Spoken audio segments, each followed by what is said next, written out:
Corrine Pettit, and I will be your moderator for tonight's presentation. Before we get started, I'd like to go over a few items so that you know how to participate in today's event. We've taken a screenshot of the attendee interface. You should see something that looks like this on your own computer desktop in the upper right corner. You've joined the presentation listening using your own computer speaker system by default. This means if you can hear music through your computer, you should be able to hear the presentation. If you prefer to join over the telephone, just select Use Telephone in the audio pane and the dial information will be displayed. You will have the opportunity to submit text questions to today's presenter by typing into the questions pane of the control panel. You may send in your questions at any time during the presentation and we will collect these and address as many as possible in the end. Before I introduce today's speaker, I'd like to take a moment to tell those of you who may be new to the Foundation about who we are, our mission, and what we do. The National Psoriasis Foundation is the world's largest nonprofit patient advocacy organization dedicated to psoriasis and psoriatic arthritis, and we serve as the voice for millions of Americans who are affected by these diseases. Our mission is to drive efforts to cure psoriatic disease and improve the lives of those affected. In order to move our mission forward, we engage thousands of volunteers around the country in activities that will lead to a cure. For more information about these opportunities, you can log on to our website after today's program at psoriasis.org. I also want to share that our Patient Navigation Center has developed a special resource called the PSA Toolkit for PSA Action Week and Arthritis Awareness Month, which is this month in May. And we encourage everyone to take a few minutes to fill out the form so that they can learn new ways to live, work, and play with PSA. Finally, I'd like to thank our sponsors, Novartis, for making tonight's presentation possible. Now I'd like to introduce our speaker, Dr. Arthur Mandelin from Northwestern University. Dr. Mandelin is a board-certified rheumatologist and assistant professor at the Feinberg School of Medicine, where he has twice been awarded the Outstanding Teacher Award. He has a special interest in rheumatoid and psoriatic arthritis and has served on the National Psoriasis Foundation's medical board since 2014. Dr. Mandelin has contributed to numerous publications and workshops in his field and is actively involved in investigative research. We are honored to have you present today. Dr. Mandelin, welcome. Thank you very much.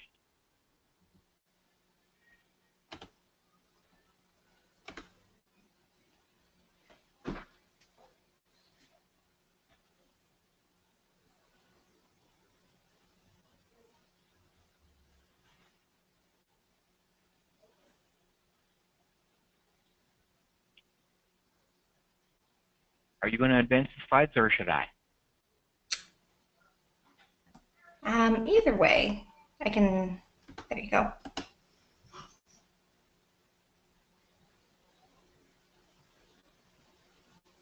Okay. So how about we go through this slide to begin with, and then we'll see if I can advance from my end. So we have 4 things on our agenda today that we're going to learn during this presentation. The first is an overview of the disease itself, psoriatic arthritis, and we need to discuss how this disease impacts people, how it causes pain, and what various factors exist that could affect a person's pain level when they suffer from psoriatic arthritis. Then we'll get into sort of the meat of the presentation, some of the effective pain management therapies that are suggested. And then we'll have a short session also on how to communicate about your disease to caregivers, friends, family, healthcare professionals. It's really important. One of the things that we're going to touch on today is to have a good support group around you, both your medical professionals and the people in your life. And then lastly, we're going to cover some foundation resources that are available to you from the National Psoriasis Foundation. Let's see if I can advance from my end.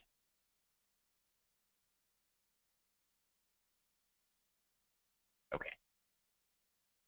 So as an overview then of psoriatic arthritis, psoriatic arthritis happens in people generally who have the base disease, skin psoriasis.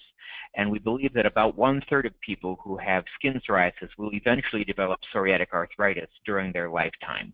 There can be a delay of up to 10 years between the onset of skin disease and the onset of joint symptoms.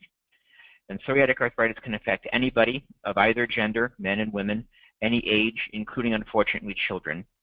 And in 85% of people, the skin disease comes first, but we have to remember that that means that in about 15% of people, the joint disease comes first. And one of the things that this slide deck doesn't mention specifically is that psoriatic arthritis really doesn't have a good blood test. So there have been several instances, even in my own practice, where a person comes in with lots of joint pain and all their blood testing is negative, and it can take time until their skin disease suddenly busts out, and then you realize, this has been psoriatic arthritis the whole time. Now, not to say that those people can't be treated while their disease is developing, but the final diagnosis sometimes does take time for those reasons.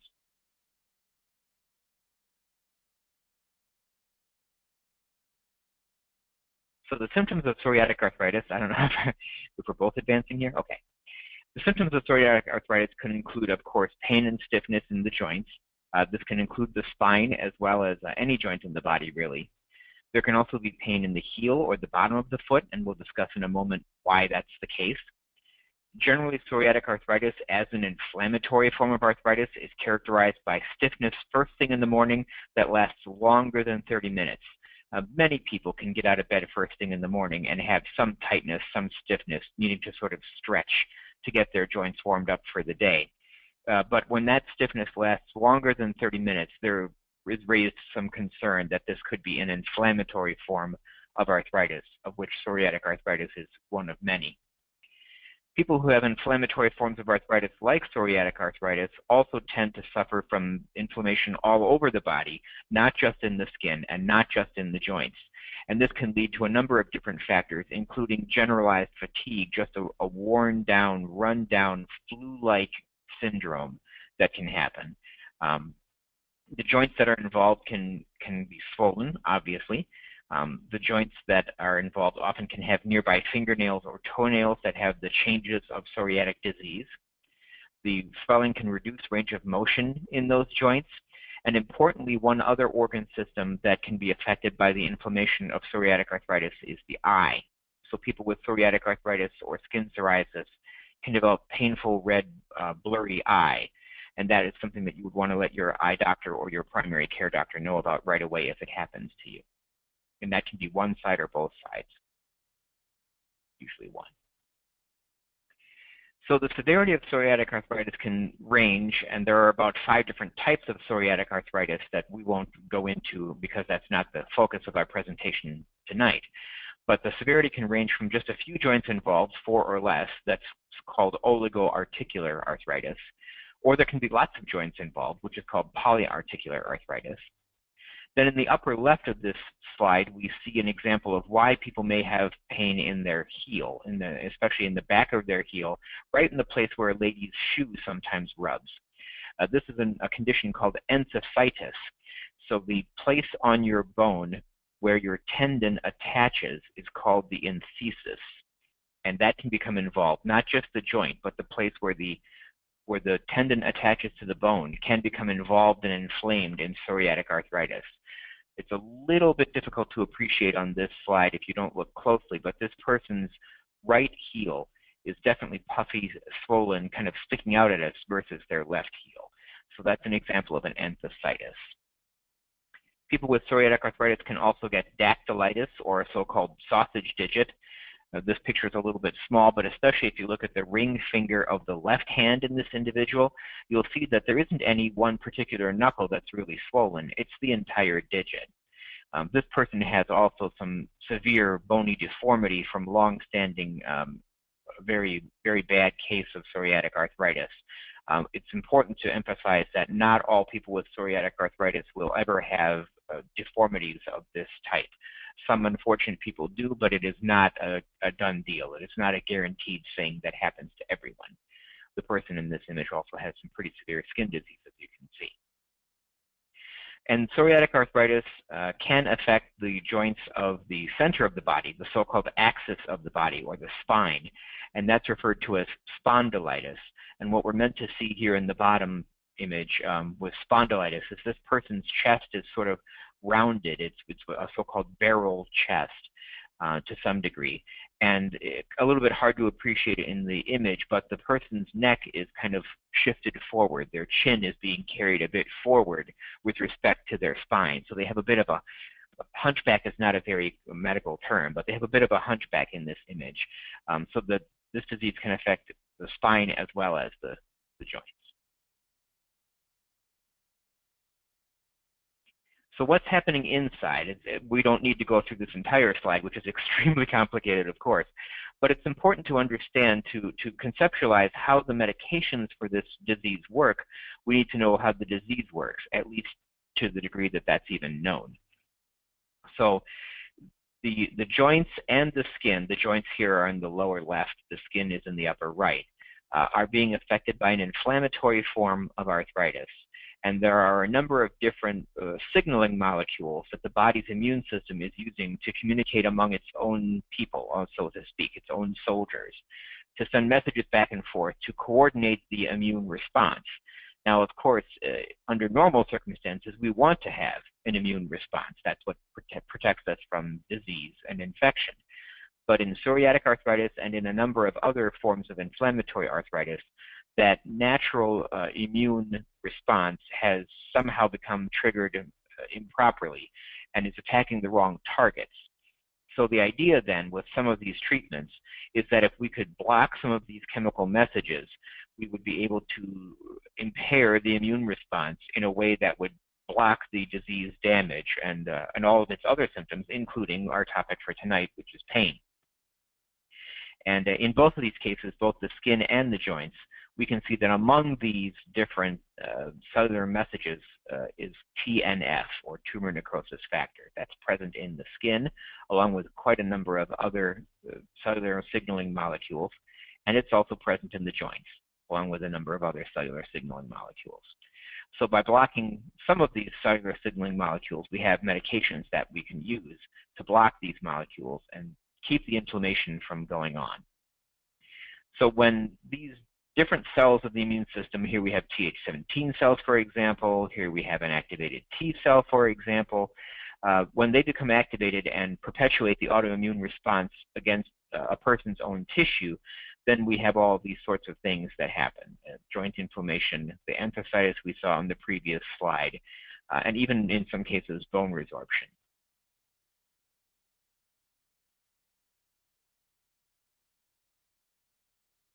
So to get to the topic for today, chronic pain, we need to appreciate the fact that pain is a complicated thing to begin with. And I've heard it described that pain really is an experience. There's more to pain than just your nervous system telling you that a certain area on your body hurts. And all of these things that contribute to the experience of pain, both the biomedical things, which are kind of on the left-hand side of this wheel, and the psychosocial things, which are on the right-hand side of this wheel, all impact what level of pain a person experiences. So on the purely biomedical side, there are things like inflammation, which we saw on the previous slide, where there's something physically going wrong in the body that your pain is attempting to notify you of. Then as we move clockwise around the circle, we have a person's personal history. So other medical diseases that they may have in addition to psoriatic arthritis, other history of trauma or injury may contribute to their pain level in a way that other people don't get because they don't have that history. Then sort of at the 12 o'clock position on this diagram is the social context and the things that the disease impacts in your everyday life in terms of your role in your family, your role in your relationships, your role in your culture, your ability to work and earn an income versus having to be absent from work. All of these things, when they're not going as they should be, can contribute to a person's experience of pain and actually make them feel worse in terms of their disease.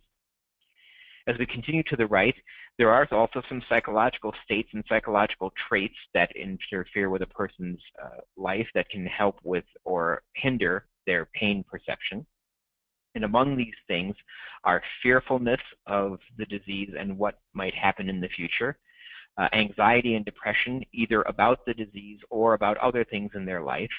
And then there's this syndrome called catastrophizing, which basically, to explain it very simply, is a sense that the disease has taken over and the perception that there's nothing more that can be done and the disease is simply going to dictate how a person's life is going to be from this point forward to remove control of a person's own life from them.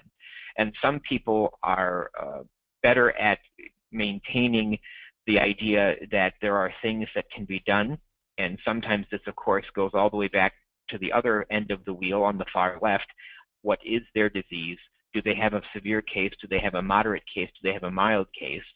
How well are they responding to medication? Are they a good responder? Are they a poor responder? And all these things can come together to sort of influence how much control a person feels they have over their disease and over their pain. And that's very, very important, because if you feel more in control, you will actually perceive less pain. And then on the far right of this wheel are cognitive factors, such as your coping style and your interpretation, again, of what your pain means to you. So all of these things are important, and if possible, should all be addressed in terms of trying to mitigate a person's perception of pain and help them to lead a more comfortable and more functional life. So it's believed that about 1 out of 5 people with psoriatic arthritis have enough pain that when they're asked, they will actually report that as the most bothersome symptom, not the skin disease and not the swelling in the joints and not the loss of range of motion in the joints, but the pain is often reported as the most bothersome symptom of psoriatic arthritis. And this was by a survey done in 2014. So how do we manage pain? Well, obviously, some of the ways that we manage pain are with painkillers, but the important thing to remember with an inflammatory disease like psoriatic arthritis is that if you get rid of the pain with a painkiller, there's certainly nothing wrong with that. Obviously, we want to get rid of pain, but if we're not addressing the underlying disease, then we're setting ourselves up for a bad experience. We need to turn down as much as we possibly can the volume on the underlying disease.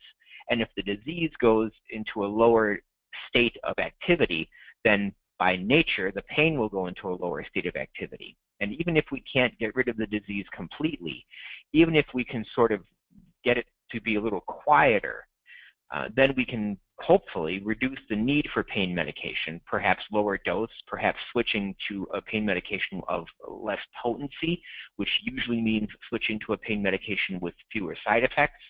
So we really need to address the underlying problem in addition to the pain that it causes. We often begin in psoriatic arthritis with so-called disease-modifying anti-rheumatic drugs, or DMARDs. You could also refer to these as disease-modifying anti-psoriatic drugs, but DMARD is hard to say, so we leave it as disease-modifying anti-rheumatic drugs. Many of these medications were first studied in rheumatoid arthritis and then later were brought over into psoriatic arthritis. Rheumatoid is also an inflammatory form of arthritis, so it's not unusual that medicine that helps one form of inflammatory arthritis would help many forms of inflammatory arthritis. In addition to the traditional DMARD-type medications, there are also biologic-type DMARD medications for psoriatic arthritis, and here is a list of the biologic DMARDs that are approved currently for psoriatic arthritis. Some of these names you may be familiar with, and some of them may be unusual to you. Some of them you may not have heard of. So how do these drugs work? And here we're talking specifically about the biologic DMARDs. So on an earlier slide, we saw that there are complex biochemical pathways inside the body which the immune system uses to instruct itself on how to attack an invader, and unfortunately, in inflammatory arthritis, how to attack the person's own body. So our goal with biologic DMARDs, as I explained on the earlier slide, is to interrupt that signaling at some step. And it turns out that for different people, which step needs to be interrupted may be different. And that's one thing that we have not yet worked out in great detail. But what we do know is it's not necessary to block the inflammatory pathway everywhere. For most people with inflammatory forms of arthritis, like psoriatic arthritis, it's only necessary to break the chain, so to speak. And it really doesn't matter which link you hammer on. As long as you break the chain is broken. So many of these different biologic DMARDs seen here as the Y-shaped molecules in this picture, work by blocking the activity of these various different cellular messages so that the immune system's attack is disrupted.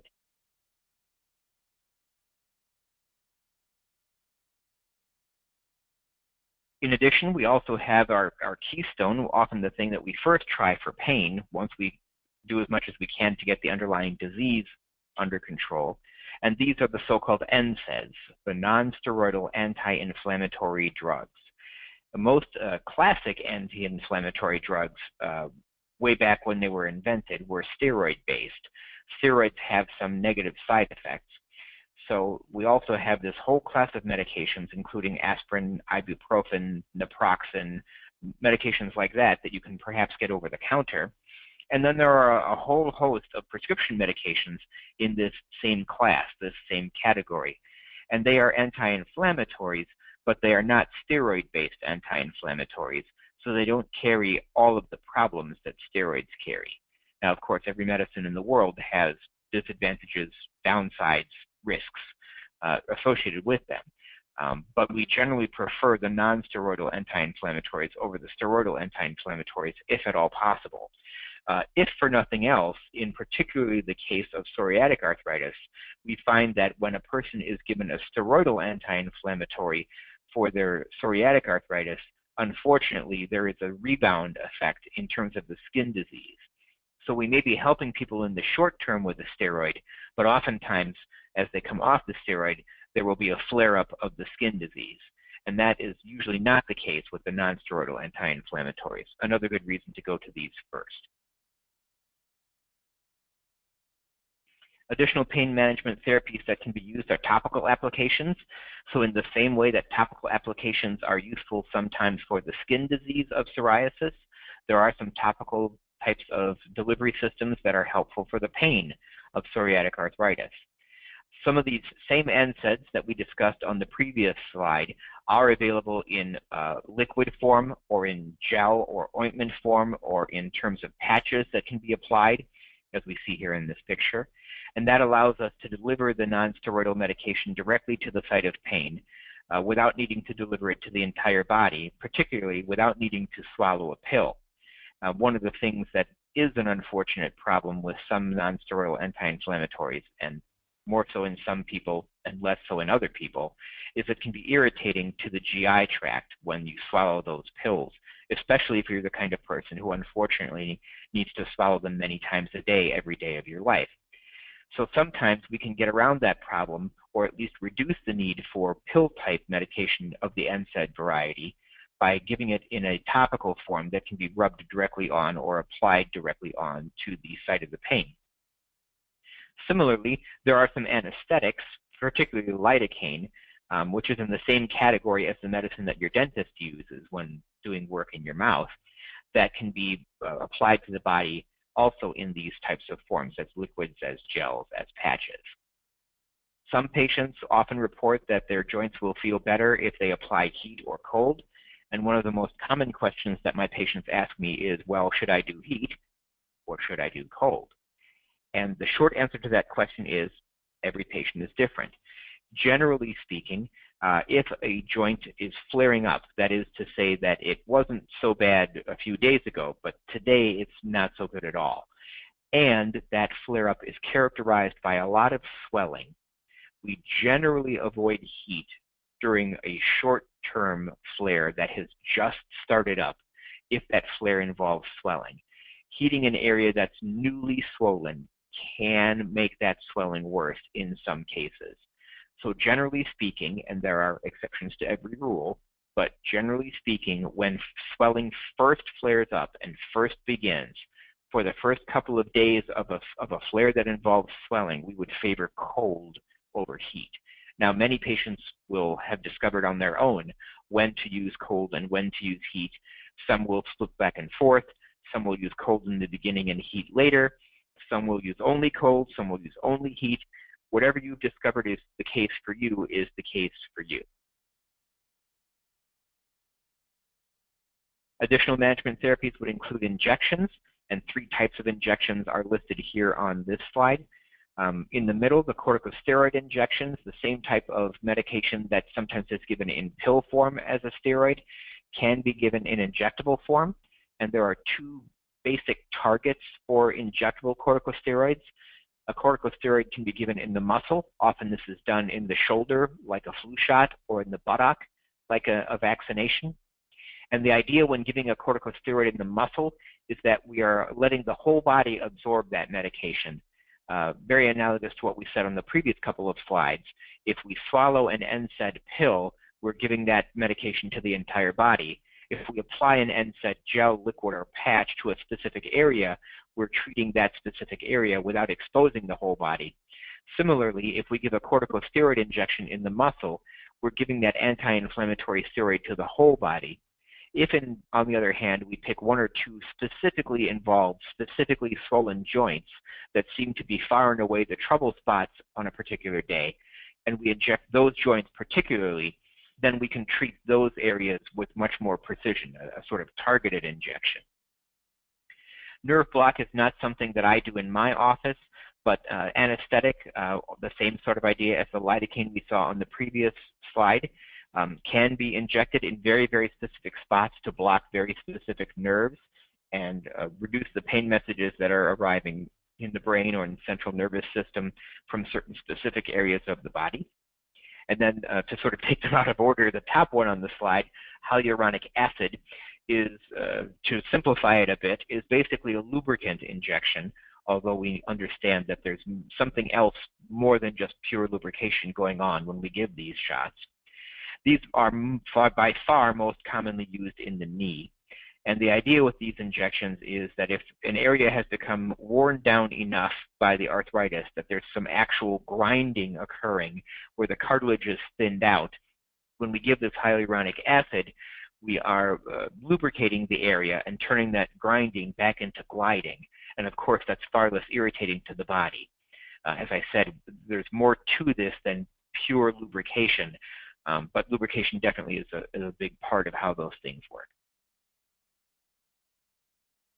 Other medications that can be used for pain include anticonvulsants.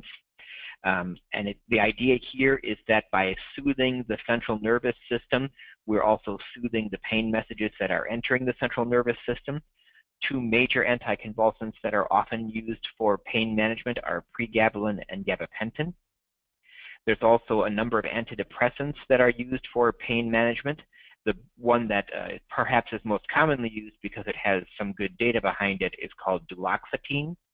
And the idea here is that these medications, in addition to helping people with their mood, do have a completely separate function where we know from studies that pain medications work better in people who are on certain types of antidepressants. So when we give a person an antidepressant for pain, it's very important to realize that we are not by any means suggesting that their pain is all in their head. We are not by any means suggesting that their pain is coming purely from an emotional state like depression or anxiety. We are acknowledging the fact that these particular medications, duloxetine is among them, have two actual separate actions. One is that they do stabilize mood, which is not a bad thing, but they have a separate action in which a pain medicine will work better if duloxetine is also present in the body. Then there are some supplements that have been suggested, and I'm sure people have heard of 100 different supplements that have made the rounds, like your Auntie Bess told you about, or your mom told you about, or you saw online. Unfortunately, with supplements, because supplements are not regulated by the FDA, very little research has been done on supplements. There have been some studies that have suggested that glucosamine and chondroitin may be helpful for certain pain in certain specific joints. These things are not direct pain killers, but they are pain management therapies in that there has been some suggestion that some of the arthritic pain might be relieved by some of these agents. They are not highly favored, but they usually, in the vast majority of cases, are not very harmful. So there's very little to lose in terms of taking these medications. You do want to be careful, and you do want to consult with a physician before taking any type of a supplement that you would get over the counter without a prescription. In particular, some of the glucosamine and chondroitin supplements are derived from seafood. So if you have a seafood allergy, you would want to be very careful about taking those medications. And my understanding, not having studied them in great detail, but my understanding is that there are sources of these medications that are, and sources of these medications that are not seafood derived. So definitely check your label. We can't overlook the importance of exercise. Exercise definitely helps people with arthritis. A lot of people ask me, one of the most common questions I get is, can I still exercise? How much exercise should I do? The idea behind exercise is that it releases endorphins, which are the same molecules your body releases when you're exerting yourself athletically. And so if you've heard of the idea of the runner's high, this is sort of the idea that when you're exerting yourself athletically, your body naturally produces some painkillers to help you deal with the exertion, even if you didn't have arthritis, to deal with the exertion of athletic activity.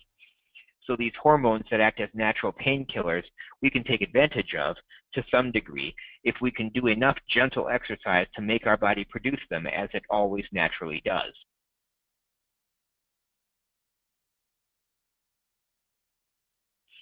Another important thing, I've already advanced the slide, but another important thing about exercise is we want to keep the muscles strong.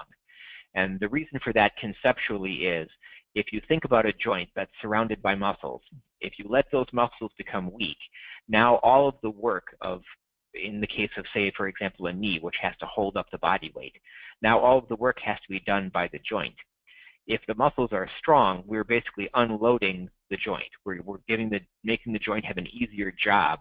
And if the joint is irritated and insulted by an inflammatory form of arthritis, then we would want to unload the joint to the degree that we can.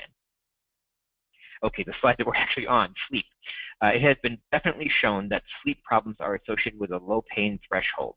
So in other words, if I take a completely normal person, I believe this was done at a university with university students, if I recall correctly. If we take a completely normal person and deprive them of sleep, and then expose them to a mildly irritating stimulus, usually this is done by pressing on their fingernail with the pencil, the eraser end of a pencil or a similar device. People who have been deprived of sleep will report more pain than people who have not been deprived of sleep, even if we use a machine to deliver this mildly annoying stimulus with great precision. So we know for certain that people in both groups, those who are sleep deprived and those who are not sleep deprived, are being given exactly the same irritating stimulus with exactly the same amount of force in exactly the same place. And yet one group will report more pain than the other if that group is sleep deprived. So things that you'd want to do to help improve your sleep would be avoiding caffeine, especially as the day wears on, limiting your electronic devices, especially 1 hour before bed. Electronic devices, whether this be your tablet, your computer, or your cell phone, as long as you're not using an old-fashioned tube-type television tube to look into, which most of us don't anymore. We have these flat screens, these LED-driven, LCD-driven flat screens.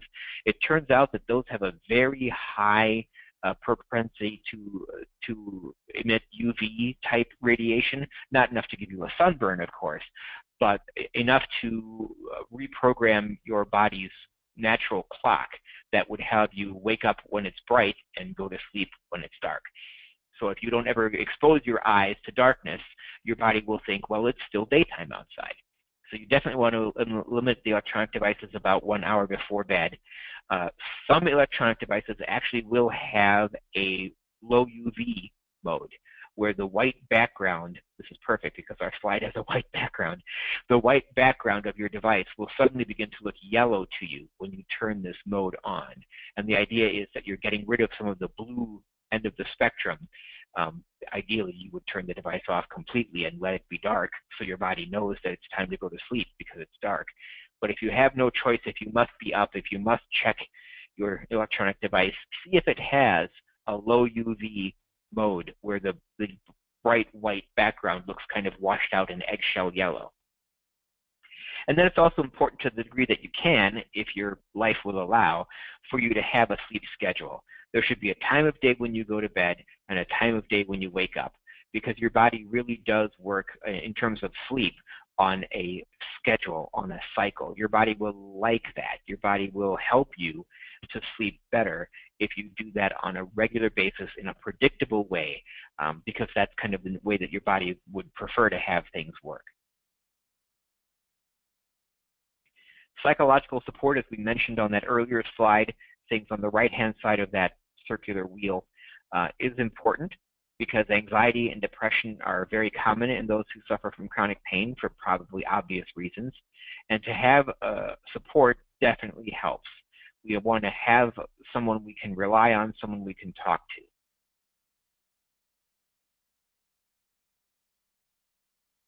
Some alternative therapies that have been suggested to have benefit include meditation, relaxation, massage, and acupuncture.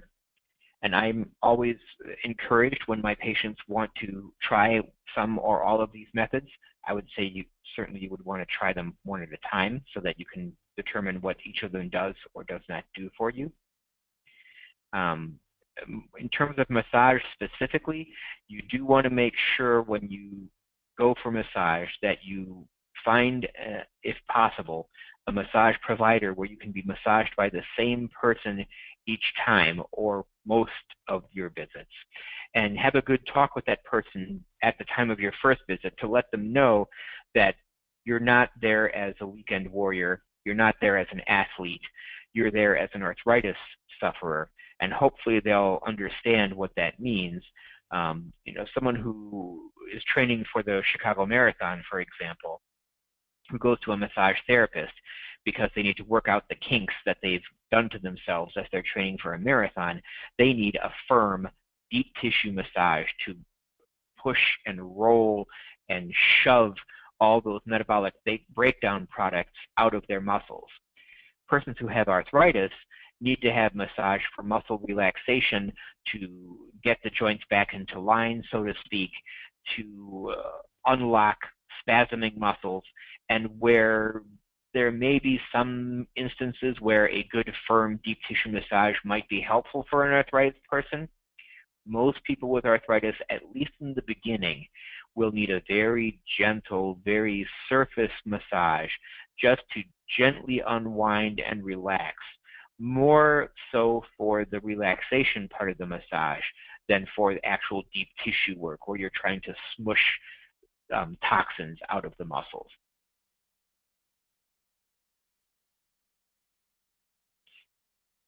Particularly if you're having difficulty with pain management, it's important to consider a pain management clinic. And a lot of these clinics offer integrated services, in which case you're seeing not just one practitioner, but 2 or 3 practitioners.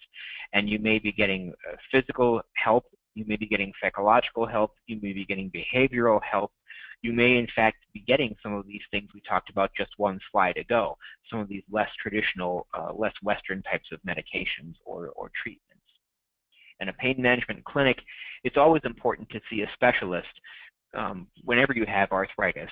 And I would say when you have arthritis in which the pain has become a definite part that's difficult to deal with, it's important to have a specialist just for your pain, because anytime you go and see a doctor, that doctor has 3 or 4 things on their mind about what they would like to do to help you. If you can get in with a specialist, then that specialist doesn't need to be distracted by your blood pressure and your blood sugar and your cholesterol. They can focus on your arthritis, and your entire visit can be devoted to one thing instead of several things. This is a logical extension of that theory, now where your pain specialist doesn't need to worry about what medications you're on for the arthritis, those cytokine blockers, for example, that I was talking about earlier, those DMARDs, those NSAIDs, those perhaps steroid medications, joint lubrication. They don't necessarily have to be thinking about those things in terms of controlling the arthritis. They can then devote an entire visit to just controlling the pain. Communication is key. You need to be able to help your loved ones understand to the degree that you can. Not all of us were blessed to be born into families that are good communicators, but but you have to make an effort to the degree that you can. And if you are blessed to have a family that communicates well, then certainly take advantage of that to the extreme that you possibly can. Because as much support as you can get, you need that support and you deserve that support. You should be able to be telling your family members what your pain is like, when you're having a good day, when you're having a bad day, what kinds of things you feel comfortable doing, what kinds of things on a particular day you feel that you need to avoid or do less intensely. It can be very difficult for people to ask for help when they need it, but you deserve to be helped if you have arthritis and if you have chronic pain.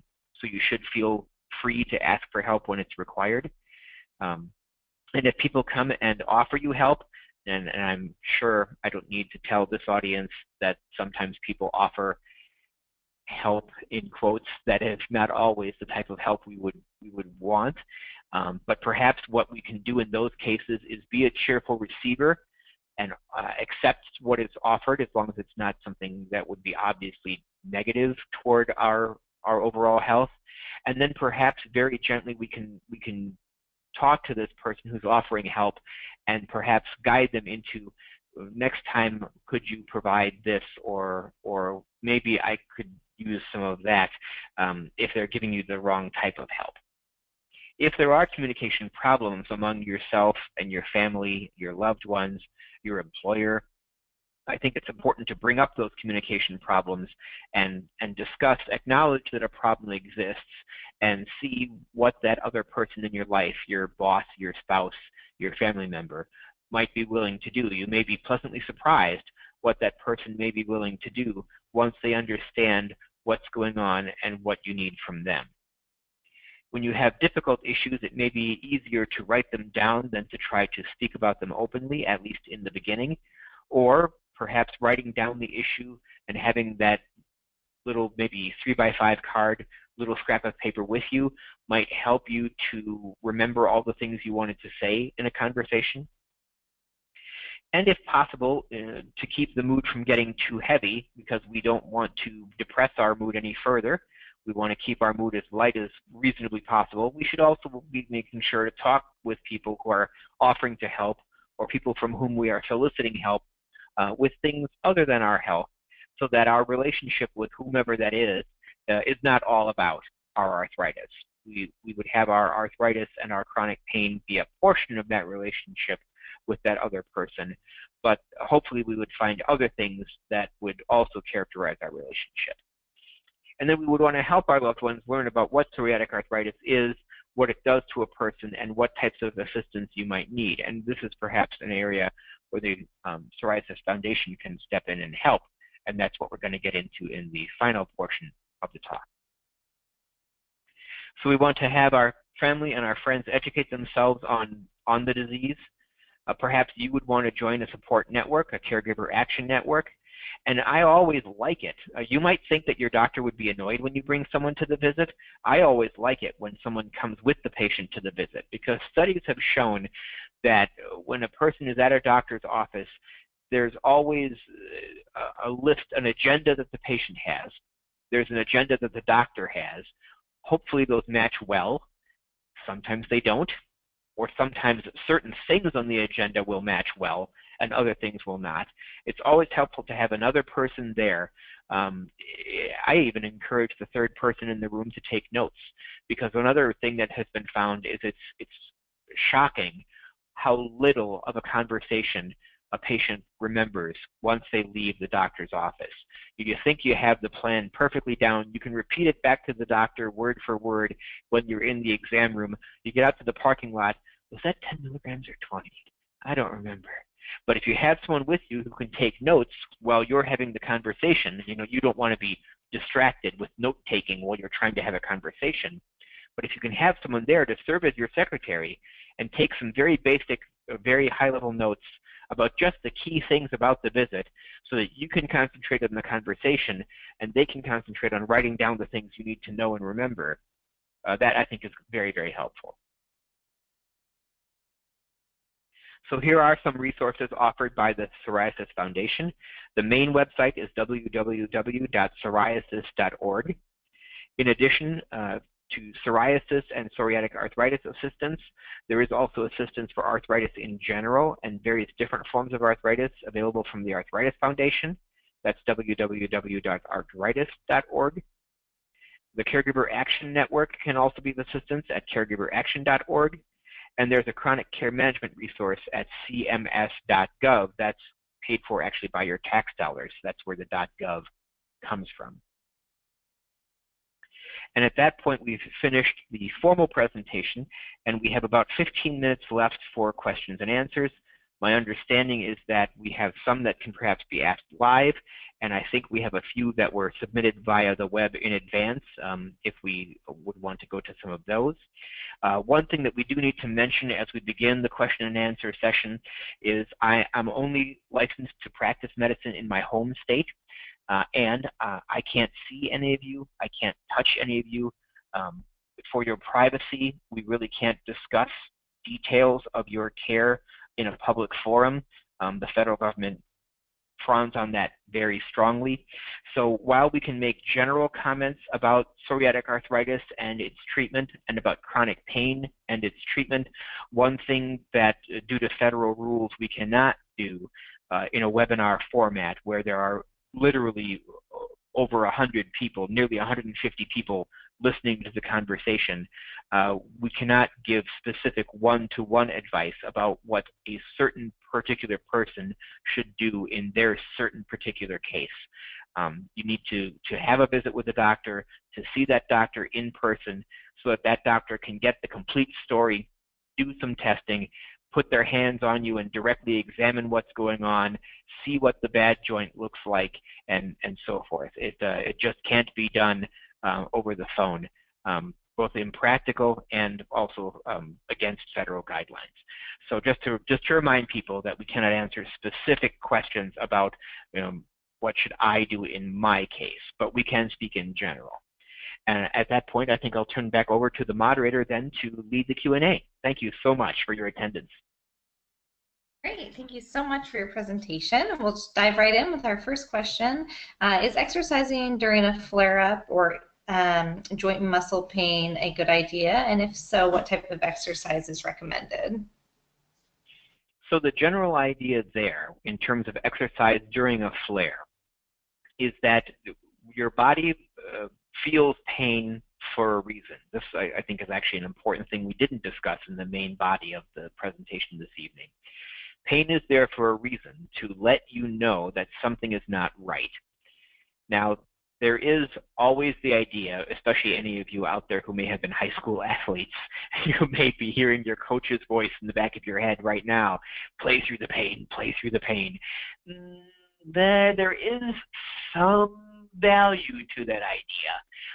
But the general guidance that I give to patients who ask me this question is, if you don't want to become a couch potato for reasons we've discussed earlier in the presentation. You do want to keep up exercise to the degree that you can for your general health, and to the degree that you can, exercise will help your arthritis. But there is a limit, and that limit probably won't be what it was when you were not suffering from arthritis.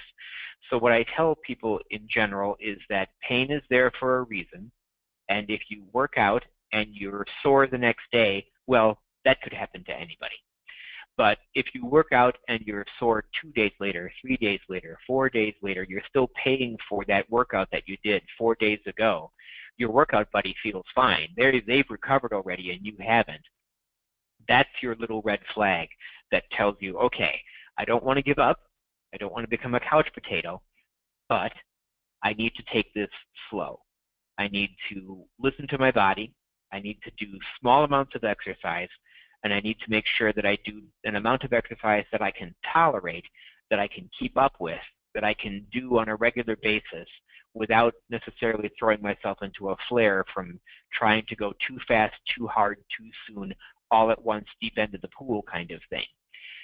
So that's what I generally tell people is, yes, you want to stay active for your overall health and for your arthritis, but you want to be slow and gentle and careful and add exercise very slowly, ramp up the intensity very slowly, ramp up the duration very slowly. If you do have a history of sports or athletics, what I would say, and then this has worked very well for me in the past with some patients who have sports or athletic experience, is to tell those patients, think of this as coming back from an injury. You can't just hop in and do a full practice your first day off the crutches. You're coming back from an injury. So in that similar way, I tell patients, think about coming back from a flare or getting back into health and exercise once your arthritis is under reasonable control. Think of that as coming back from an injury. Slow, gentle, ease into it. This is also an area, in some cases, if you're having trouble, this is an area where if your doctor agrees and is willing to write you a referral, physical therapy can be very helpful.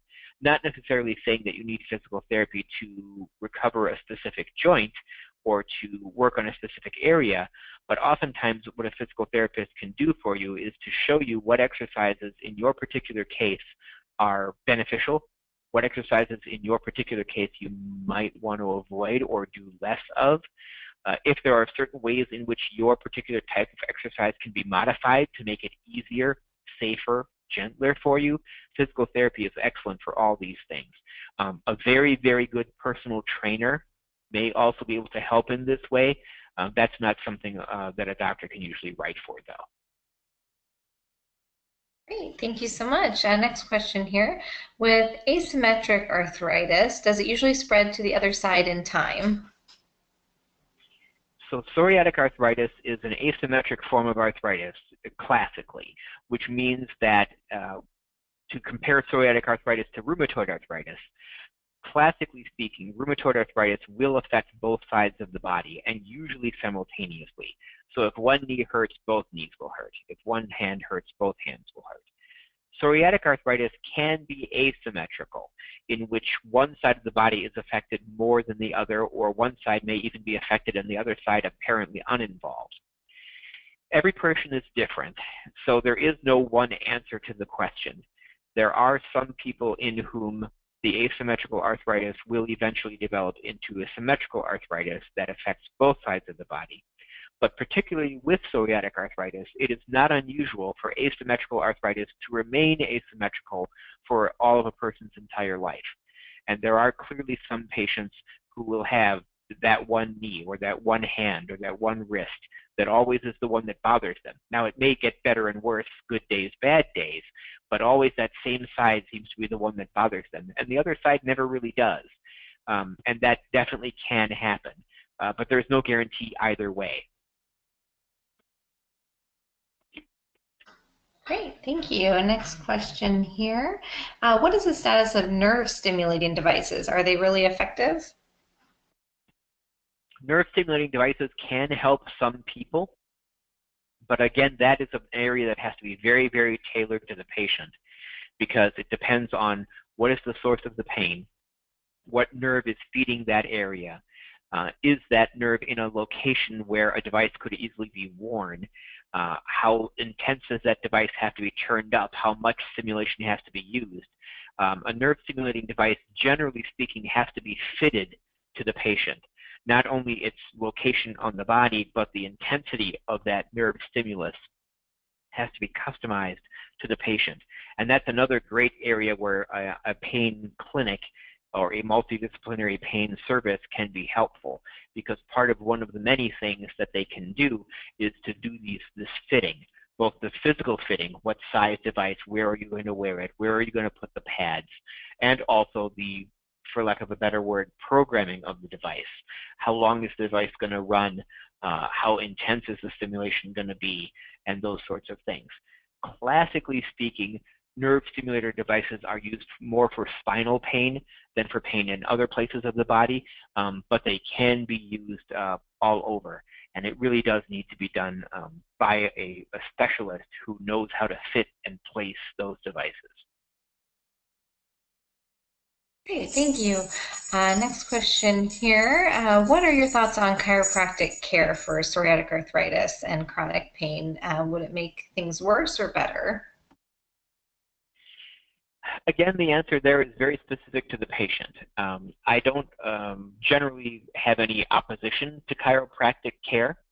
I think that chiropractic care definitely can be part of a patient's overall plan for their life, for their arthritis, for their pain.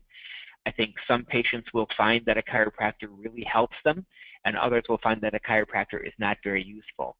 And even for those who find that a chiropractor does help, they may find that a chiropractor is helpful for certain areas of the body. Maybe it helps the spine, but not the knee. Maybe it helps the knee, but not the neck. That's something that sort of has to be worked out on each individual patient's individual basis. So what I would generally suggest would be, if you're going to establish a relationship with a chiropractor, I think you'd want to include as much as possible that person as a full participant in your overall medical team. And to the degree that it's possible, and sometimes medical professionals aren't the greatest about communicating with each other either, but to the degree that's possible, you would want to foster that communication however you can from your side, so that the chiropractor knows what the traditional doctor is doing, the traditional doctor knows what the chiropractor is doing, and so forth. In your particular individual case, there may be some areas of the body. The one that immediately pops into my mind is the neck. Certain forms of arthritis can make the neck more susceptible to injury, so there may be certain types of maneuvers that the chiropractor does that the traditional doctor may not feel comfortable having them do. So there have been instances, for example, where I have told a patient, I will have no problem with you going to see a chiropractor for this, that, and the other, but please don't let them manipulate your neck. And again, that's a very patient by patient by patient basis based on their particular presentation. Great, thank you. We have a couple questions here about, are there any pain medications that are natural and or organic? The words natural and organic, unfortunately, are very overused in our society, and there isn't a lot of agreement, actually, it might surprise people to learn, as to what does the word natural officially mean? Where are you actually allowed to use that word? And organic also is a word that has different meanings to different people. I actually have some training as a biochemist from my days in medical school. And so, shocking as it sounds, water is not organic. It contains no carbon molecules. Therefore, water is not an organic molecule by that definition. Now, clearly, I think a lot of us would say that, well, that sounds, water is extremely natural. So I just want to emphasize that different people mean different things when they use words like natural or organic. If the question is regarding, for example, herbal medications, and there are a lot of Oriental and Chinese herbal medications, the issue there, unfortunately, is that these, again, are not well regulated by the FDA, not well studied by the FDA, and therefore, scientifically, we don't know much about them. Of all of the complementary and alternative medicine practices, things like chiropractors and acupuncturists and so forth, the one that I'm most nervous about is herbalism, and particularly Chinese herbal medicine. Not because these herbs don't work, but because in some cases they do. But because they have not been well studied, your next question should be, if you're thinking carefully about this, okay, since we're using these herbs, which Chinese physicians, traditional Oriental physicians, have used for thousands of years to treat disease, and they are considered in that culture to be medication, and they may have, some of them, may have some actual medical pharmacologic potency. They may be doing something inside the body. What does that do with my other medications? How is that interacting with my other medications? Is it possible that I could be amplifying a side effect of my other medication or a side effect of the herbal by being on the two at once, the traditional medication from the pharmacy plus the herbal? And the short answer to the question there is that we just don't have enough data on a lot of these herbals to be able to use them safely and effectively. So while I respect certainly these agents, and I respect the people who, practitioners who give them and use them, I think we have to be very, very cautious whenever we use a plant-based, herbal-based medication in combination with a traditional Western drug that you get from a pharmacy, because the complex biochemistry there is something that we're kind of opening up Pandora's box, and we're playing with things that we don't fully understand because we haven't fully studied them yet. Great, thanks so much. It looks like we have time for one last question here. How long should we give medication to work, and when should we change medications? That's a complex question because it depends on the medication. There are certain medications, the classic one off the top of my head would be the steroid-based medications like corticosteroid injections or corticosteroid pills, that you would have every reason to believe these medicines would work in 24 hours. Very, very, very rapid. There are other medications, some of the biologic medications that were listed on one of the previous slides. These medicines you may have seen TV commercials for, which officially, if you go by the guidelines, you should give them up to 3 months in order to get into your system, do their job. Sometimes breaking that inflammatory chain doesn't happen overnight, and you have to give the body a chance to adapt to the new situation. Sometimes these medications, for example, will work on the immune system as the immune system is turning over, as new cells in the immune system are being born, for lack of a better word, inside your body. They are being affected by and turned down, soothed by these medications. But sometimes these medications don't work so well on the established cells in your immune system that are already running around doing damage. And so sometimes you need to wait for your natural renewal of your body to turn over, for you to get a fresh crop, so to speak, of immune cells, all of which would have been exposed to medication from the beginning, rather than cells that were already active in your body, and then you put the medicine in place sort of later. So kind of a long answer to a short question, anywhere from overnight to 3 months, and it really depends on the individual medication. So the best thing for a person to do there is, whenever a new medication is given, one of the questions you may want to ask the prescriber is exactly that. How long shall I wait? When should I expect effectiveness? When should I be calling you to complain? How long is too long for me to wait to feel better? Great. Thank you so much, Dr. Mandolin, for sharing your expertise with us. We really appreciate it. And if you have any other questions, or your question was not answered tonight, please contact our Patient Navigation Center by phone, email, live chat, or Skype. And once you leave today's webinar, you will receive a survey on the presentation, and we'd appreciate it if you complete that and provide your feedback. Once again, we want to thank our sponsor, Novartis, for making this presentation possible. And finally, I just want to mention that a recording of tonight's webcast will be available shortly on our website, and you can access our complete webcast archive by visiting psoriasis.org/webcast. Thank you, everyone, for joining us tonight, and I hope you have a lovely evening. Thank you. Good night, everyone.